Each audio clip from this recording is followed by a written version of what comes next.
ശ്രീപത്മനാഭസ്വാമി ക്ഷേത്രത്തിലെ പ്രശസ്തമായ മുറജപം നാളെ മുതലാണ്. 56 ദിവസത്തെ ചടങ്ങുകൾ ജനുവരി 14 നടക്കുന്ന ലക്ഷദീപത്തോടെ സമാപിക്കും.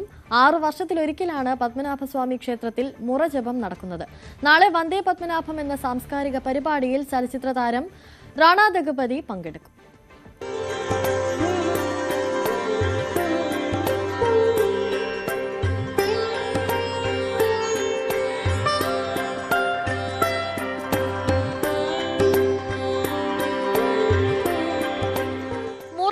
വേദം, മുറജപം എന്നാൽ വേദജപം.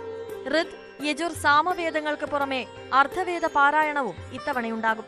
8 ദിവസം 7 മുറകളിലായി 56 ദിവസം നീണ്ടു നിൽക്കുന്നതാണ് മുറജപം.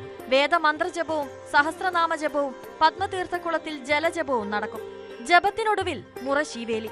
മുറജപത്തിനുള്ള ഒരുക്കങ്ങൾ പൂർത്തിയായതായി ക്ഷേത്ര ഭരണസമിതി.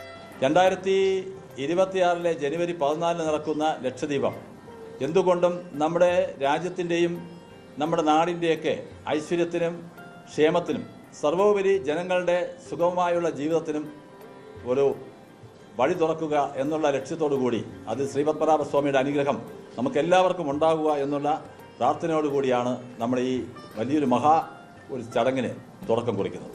ശൃംഗേരി, ഉടുപ്പി, ഉത്രാദിമഠം, കാഞ്ചീപുരം എന്നീ മഠങ്ങളിൽ നിന്ന് സന്യാസിമാർ മുറജപത്തിൽ പങ്കെടുക്കാനെത്തും. ജനുവരി 14 7ാം മുറയിൽ ലക്ഷദീപത്തോടുകൂടി മകരശീവേലി നടക്കും. ന്യൂസ് 18 തിരുവനന്തപുരം.